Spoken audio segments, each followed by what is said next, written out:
जाएंगे। ये तो तेरा हर हफ्ते का बहाना है।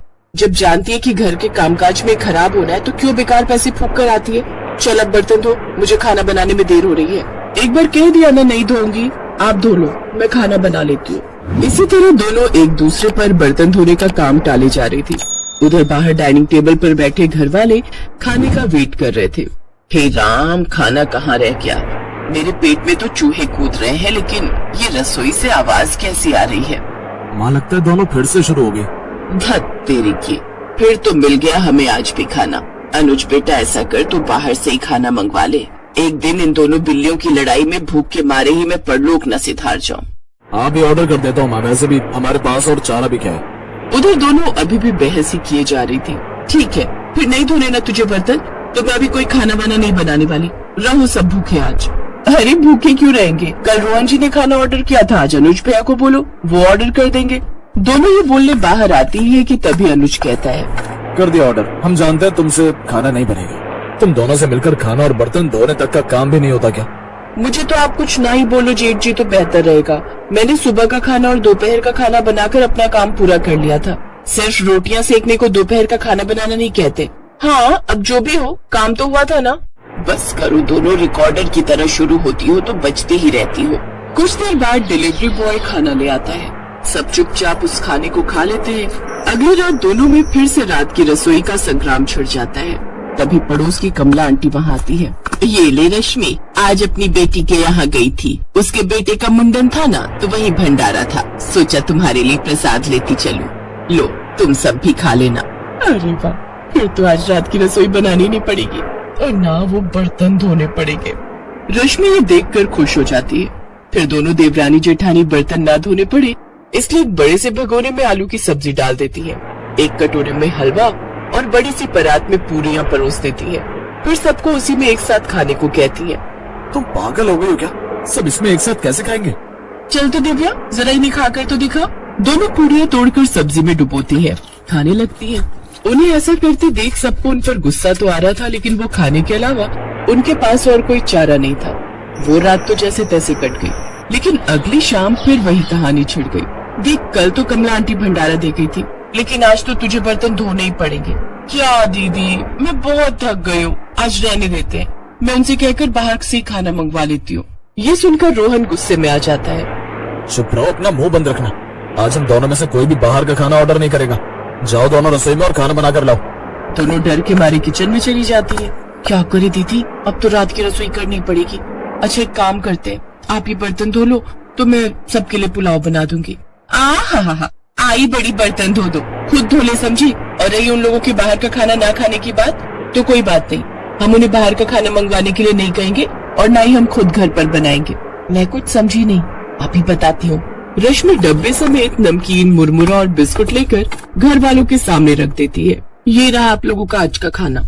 इन दोनों का बस चलेगा ना तो हमें रोज मंदिर के बाहर लंगर में बैठकर ही रात का खाना खाना पड़ेगा। इनके रहते तो हमें रात की रसोई नसीब ही नहीं होगी।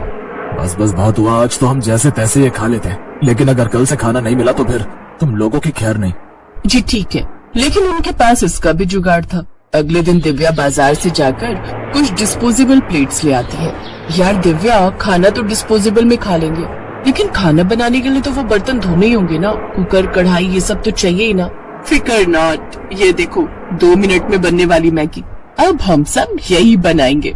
दोनों फिर से काम चोरी दिखाती हैं और नूडल्स बनाकर डिस्पोजेबल में डालकर दे देती हैं। ये देख तीनों अपना माथा पकड़कर बैठ जाते हैं।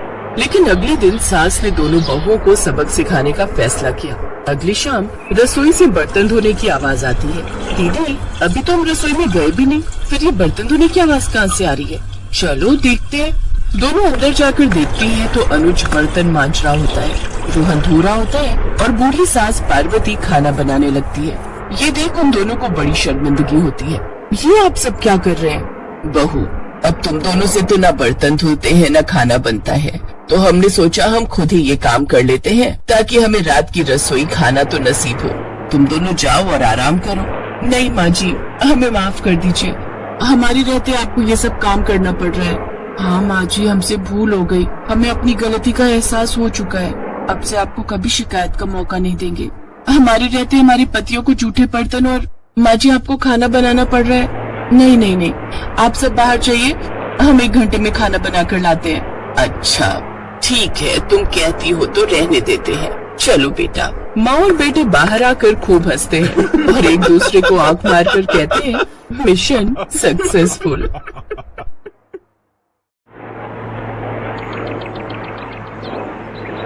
एक रोज शाम के वक्त हिना अपनी माँ के साथ बैठी हुई होती है। तभी वो अपने फोन में अपनी माँ को एक लड़की की फोटो दिखाते हुए कहती है, माँ ये देखो, ये लड़की कितनी मॉडर्न एंड टॉल है, ये मेरे भैया के साथ एकदम फिट बैठेगी। तभी उस घर की बड़ी बहू मानसी वहाँ आती है। चलिए माँ जी, हिना दीदी खाना लग गया है। बहू यहाँ तो आ, ये देख हम तेरे देवर के लिए रिश्ता.com की साइट पे लड़की ढूंढ रहे हैं, जो कि सुंदर होने के साथ साथ अमीर भी है।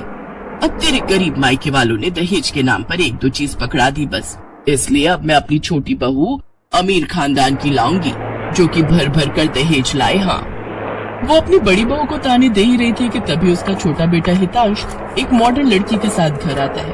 उन दोनों के गले में वरमाला डली हुई थी। हितांश बेटा, ये लड़की कौन है? माँ ये जूली है और हम दोनों ने शादी कर ली है। क्या तुम दोनों ने शादी कर ली? मैं नहीं मानती इस शादी को। हाँ तो किसे फर्क पड़ता है आपके मानने या न मानने से? वैसे भी वो कहावत तो आपने सुनी ही होगी कि जब मियाँ बीबी राजी तो क्या करेगा काजी। मैं जानती हूँ, जरूर इस डायन ने ही तुझे भड़काया होगा। मैं इस डायन को हरगिज अपनी बहू नहीं मानूंगी। भले ही आप ना मानो, लेकिन लीगली तौर पर मैं ही तो हूँ आपकी बहू। इसलिए अब जल्दी से जाइए और आरती की थाली लाकर मेरा गृह प्रवेश कीजिए। सास बेमन से अपनी नई बहू का स्वागत करती है। जूली हितांश के साथ अपने कमरे में चली जाती है।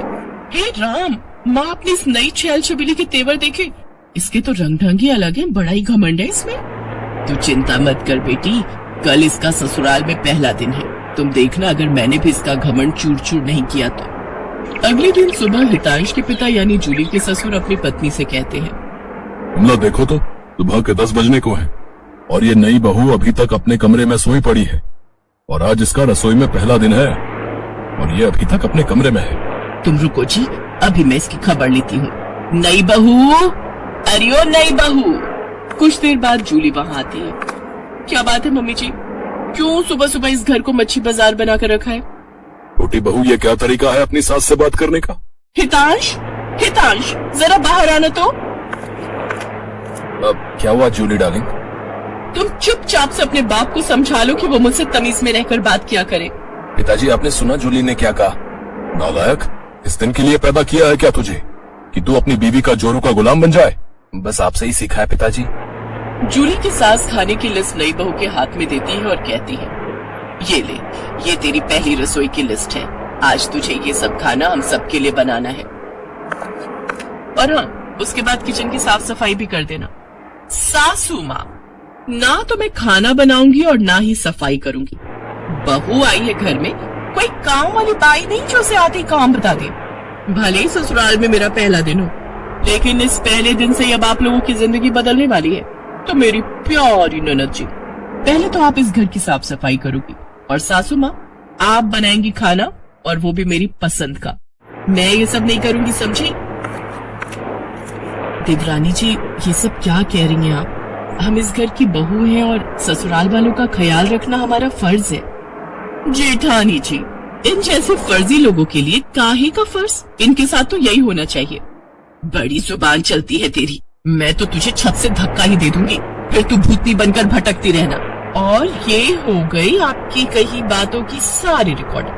अब अगर सासू माँ आप लोगों ने मेरी बात नहीं मानी ना, तो मैं पुलिस स्टेशन जाकर आप लोगों के खिलाफ दहेज उत्पीड़न के साथ ही जान से मारने की धमकी के जुर्म में सबको जेल में बंद करवा दूंगी। इसलिए जो मैं कहती हूँ वैसा ही करो चुपचाप से। नहीं नहीं बहू, ऐसा कुछ मत करना, तुम जो कहोगी हम वो करेंगे। इसके बाद जूली उन सबको काम पर लगा देती है। नैना जी, जरा जल्दी हाथ चलाइए, नहीं तो। नहीं नहीं मेरी प्यारी भाभी, भाभी मैं करती हूँ ना, आप आराम से बैठो सोफे पर, और किसी चीज की जरूरत हो तो कहना। सासू माँ, खाना बना या नहीं? अब हमें कल तक का वेट करना होगा क्या? बस बहू रानी तैयार है। थक हार कर ननद सफाई करके वही फर्श पर ही लेट जाती है, जिसे देख जूली कहती है, अब यहाँ क्यों रायते की तरफ फैल गई? जाओ उठो और मेरे कपड़े पड़े हैं, उन्हें धोकर आओ। तुम रहने तो है ना देवरानी जी, कपड़े मैं धो देती हूँ। नहीं, कोई जरूरत नहीं। मैंने कहा ना, आज आपका छुट्टी का दिन है, आप कुछ नहीं करेंगी। उधर सास पसीने से तरबतर होकर रसोई से बाहर आती है और सबके लिए खाना लगाती है। उफ, ये कोई खाना है?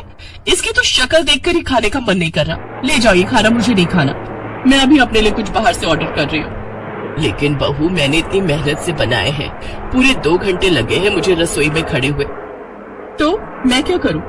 आप ससुर जी ये खाना ले जाकर बाहर कुत्तों को डालाना। और आपको जो मैंने सब्जी लाने का काम दिया था, क्या वो आपने कर दिया? हाँ बहू, मैं बाजार से सब्जियां ले आया हूँ। Very good. अच्छा लिसन, शाम को मैंने घर पर पाजामा पार्टी ऑर्गेनाइज की है, तो अब आप तीनों जाओ और जल्दी से जाकर शाम के खाने की तैयारी करो। इसके बाद वो तीनों किचन में जाते हैं। हिना रोते हुए अपनी माँ से कहती है, माँ, ये नई भाभी हमारे साथ ऐसा क्यों कर रही है? बड़ी भाभी ने तो कभी हमारे साथ ऐसा नहीं किया। हमारा किया हमारे सामने आ रहा है बेटी। हमने जो बड़ी बहू के साथ किया है उसी की सजा हमें मिल रही है। तभी जूली, हितांश और मानसी भी वहाँ आ जाते हैं। चलो सासू माँ, आपको अपने किए का एहसास तो हुआ और मेरी सहेली की कीमत भी पता चली। हाँ सासू माँ, मानसी मेरी सहेली है। क्या ये सच है बड़ी बहू? हाँ सासू माँ, ये मेरी बचपन की सहेली है और आगे की पढ़ाई के लिए विदेश चली गई थी। जब इंडिया आई तो ये हितांश से मिली और इन दोनों को प्यार हो गया। फिर जब हितांश ने मुझे इससे मिलवाया तो पता चला कि ये मेरी बचपन की दोस्त जूली है। सॉरी माँ जी, मैं आपके साथ ये सब करना तो नहीं चाहती थी, लेकिन आपने जो मेरी सहेली के साथ किया उसी का बदला लेने के लिए मैंने ये सब किया। बड़ी बहू, हमें माफ कर दे, तेरी तकलीफ को हम समझ ही नहीं पाए। इसके बाद सबने मानसी से माफी मांगी। मानसी ने सबको माफ कर दिया और इस तरह नई बहू का ससुराल में पहले दिन का प्लान पूरा हो गया।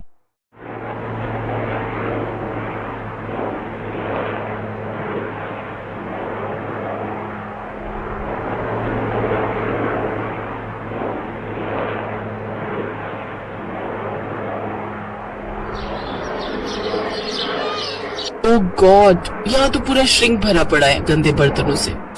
सब बर्तन जूठे पड़े। अब मैं खाना कैसे बनाऊं?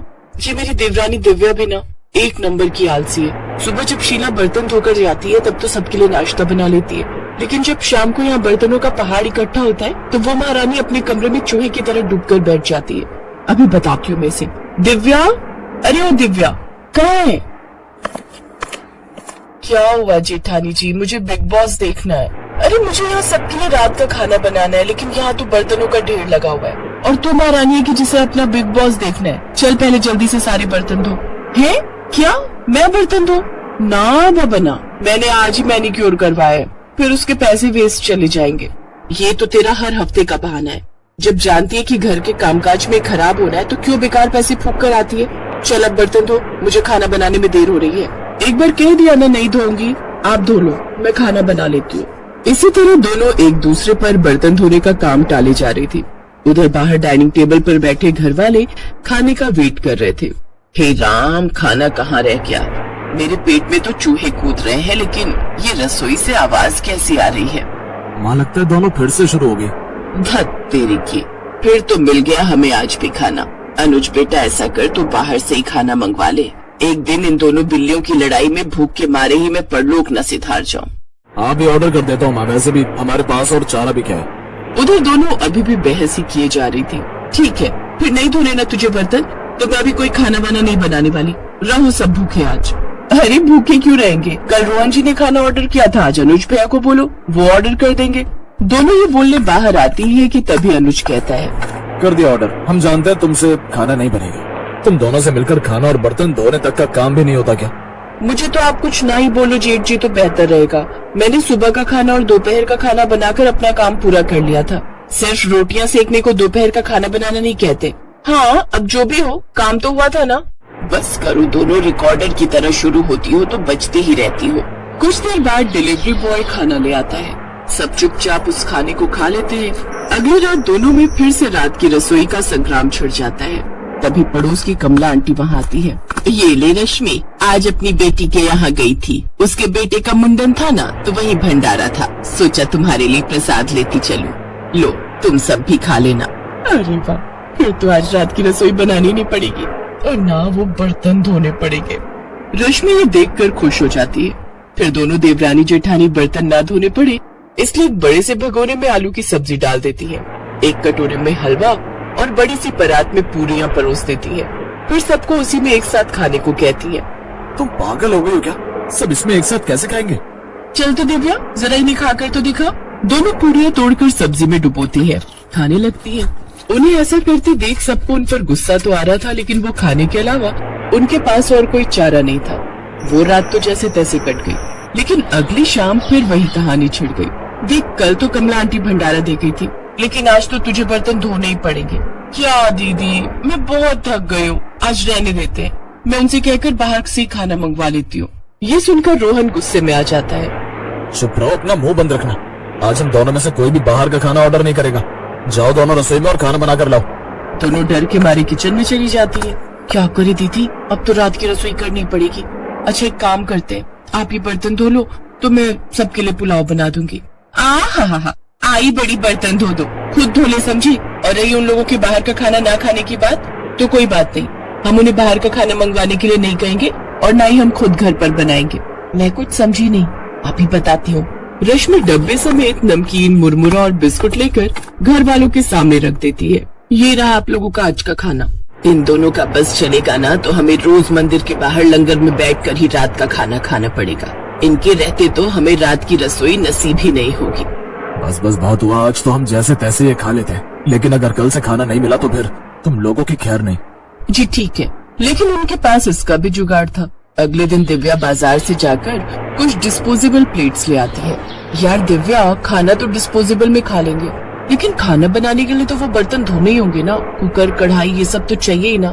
फिकर नॉट, ये देखो 2 मिनट में बनने वाली मैगी, अब हम सब यही बनाएंगे।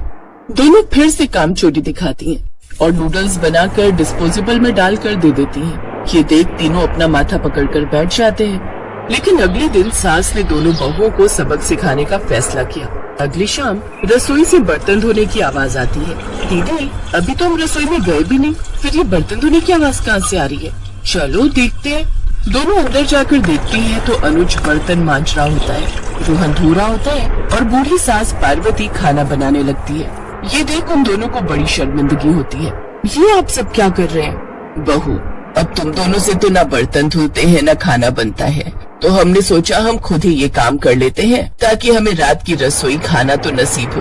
तुम दोनों जाओ और आराम करो। नहीं माँ जी, हमें माफ कर दीजिए, हमारे रहते आपको ये सब काम करना पड़ रहा है। हाँ माँ जी, हमसे भूल हो गई, हमें अपनी गलती का एहसास हो चुका है। अब से आपको कभी शिकायत का मौका नहीं देंगे। हमारे रहते हमारे पतियों को जूठे बर्तन और माँ जी आपको खाना बनाना पड़ रहा है। नहीं, आप सब बाहर जाइए, हम 1 घंटे में खाना बना कर लाते हैं। अच्छा ठीक है, तुम कहती हो तो रहने देते हैं। चलो बेटा। माँ और बेटे बाहर आकर खूब हंसते हैं और एक दूसरे को आंख मारकर कहते हैं, मिशन सक्सेसफुल।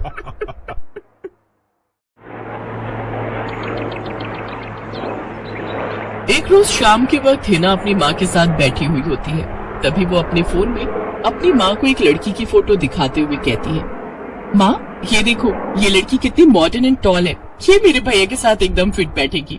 तभी उस घर की बड़ी बहू मानसी वहाँ आती है। चलिए माँ जी, हिना दीदी खाना लग गया है। बहू यहाँ तो आ, ये देख हम तेरे देवर के लिए रिश्ता.com की साइट पे लड़की ढूंढ रहे हैं, जो कि सुंदर होने के साथ साथ अमीर भी है। अब तेरे गरीब मायके वालों ने दहेज के नाम पर 1-2 चीज पकड़ा दी बस, इसलिए अब मैं अपनी छोटी बहू अमीर खानदान की लाऊंगी, जो कि भर भर कर दहेज लाए। हाँ, वो अपनी बड़ी बहू को ताने दे ही रही थी कि तभी उसका छोटा बेटा हितांश एक मॉडर्न लड़की के साथ घर आता है। उन दोनों के गले में वरमाला डली हुई थी। हितांश बेटा, ये लड़की कौन है? माँ, ये जूली है और हम दोनों ने शादी कर ली है। क्या तुम दोनों ने शादी कर ली? मैं नहीं मानती इस शादी को। हाँ तो किसे फर्क पड़ता है आपके मानने या ना मानने से? वैसे भी वो कहावत तो आपने सुनी ही होगी कि जब मियाँ बीबी राजी तो क्या करेगा काजी। मैं जानती हूँ, जरूर इस डायन ने ही तुझे भड़काया होगा। मैं इस डायन को हरगिज अपनी बहू नहीं मानूंगी। भले ही आप ना मानो, लेकिन लीगली तौर पर मैं ही तो हूँ आपकी बहू। इसलिए अब जल्दी से जाइए और आरती की थाली लाकर मेरा गृह प्रवेश कीजिए। सास बेमन से अपनी नई बहू का स्वागत करती है। जूली हितांश के साथ अपने कमरे में चली जाती है। हे राम, माँ अपनी इस नई छैल छबीली के तेवर देखे, इसके तो रंग ढंग ही अलग है, बड़ा ही घमंड है इसमें। तू चिंता मत कर बेटी, कल इसका ससुराल में पहला दिन है। तुम देखना अगर मैंने भी इसका घमंड चूर चूर नहीं किया तो। अगले दिन सुबह हितांश के पिता यानी जूली के ससुर अपनी पत्नी से कहते हैं, विमला देखो तो सुबह के 10 बजने को है और ये नई बहू अभी तक अपने कमरे में सोई पड़ी है और आज इसका रसोई में पहला दिन है और ये अभी तक अपने कमरे में है। तुम रुको जी, अभी मैं इसकी खबर लेती हूँ। नई बहू, अरे ओ नई बहू। कुछ देर बाद जूली वहाँ आती है। क्या बात है मम्मी जी, क्यों सुबह सुबह इस घर को मच्छी बाजार बना कर रखा है? छोटी बहू ये क्या तरीका है अपनी सास से बात करने का? हितांश, हितांश जरा बाहर आना तो। अब क्या हुआ जूली डार्लिंग? तुम चुपचाप से अपने बाप को समझा लो कि वो मुझसे तमीज में रहकर बात किया करे। पिताजी आपने सुना जूली ने क्या कहा? नालायक, इस दिन के लिए पैदा किया है क्या तुझे कि तू अपनी बीवी का जोरू का गुलाम बन जाए? बस आपसे ही सीखा है पिताजी। जूली की सास खाने की लिस्ट नई बहू के हाथ में देती है और कहती है, ये ले, ये तेरी पहली रसोई की लिस्ट है। आज तुझे ये सब खाना हम सबके लिए बनाना है और हाँ, उसके बाद किचन की साफ सफाई भी कर देना। सासू माँ, ना तो मैं खाना बनाऊंगी और ना ही सफाई करूंगी। बहू आई है घर में, कोई काम वाली बाई नहीं जो उसे आती काम बता दे। भले ही ससुराल में मेरा पहला दिन हो, लेकिन इस पहले दिन से अब आप लोगों की जिंदगी बदलने वाली है। तो मेरी प्यारी ननद जी, पहले तो आप इस घर की साफ सफाई करोगी और सासू माँ आप बनाएंगी खाना और वो भी मेरी पसंद का। मैं ये सब नहीं करूंगी, समझी? देवरानी जी, ये सब क्या कह रही हैं आप? हम इस घर की बहू हैं और ससुराल वालों का ख्याल रखना हमारा फर्ज है। जेठानी जी, इन जैसे फर्जी लोगों के लिए काहे का फर्ज? इनके साथ तो यही होना चाहिए। बड़ी जुबान चलती है तेरी, मैं तो तुझे छत से धक्का ही दे दूंगी, फिर तू भूतनी बनकर भटकती रहना। और ये हो गई आपकी कही बातों की सारी रिकॉर्डिंग। अब अगर सासू माँ आप लोगों ने मेरी बात नहीं मानी ना, तो मैं पुलिस स्टेशन जाकर आप लोगों के खिलाफ दहेज उत्पीड़न के साथ ही जान से मारने की धमकी के जुर्म में सबको जेल में बंद करवा दूंगी। इसलिए जो मैं कहती हूँ वैसा ही करो चुपचाप से। नहीं नहीं बहू, ऐसा कुछ मत करना, तुम जो कहोगी हम वो करेंगे। इसके बाद जूली उन सबको काम पर लगा देती है। नैना जी, जरा जल्दी हाथ चलाइए, नहीं तो। नहीं नहीं मेरी प्यारी भाभी, भाभी मैं करती हूँ ना, आप आराम से बैठो सोफे पर और किसी चीज की जरूरत हो तो कहना। सासू माँ, खाना बना या नहीं? अब हमें कल तक का वेट करना होगा क्या? बस बहू रानी तैयार है। थक हार कर ननद सफाई करके वही फर्श पर ही लेट जाती है, जिसे देख जूली कहती है, अब यहाँ क्यों रायते की तरफ फैल गई? जाओ उठो और मेरे कपड़े पड़े हैं, उन्हें धोकर आओ। तुम रहने तो है ना देवरानी जी, कपड़े मैं धो देती हूँ। नहीं, कोई जरूरत नहीं,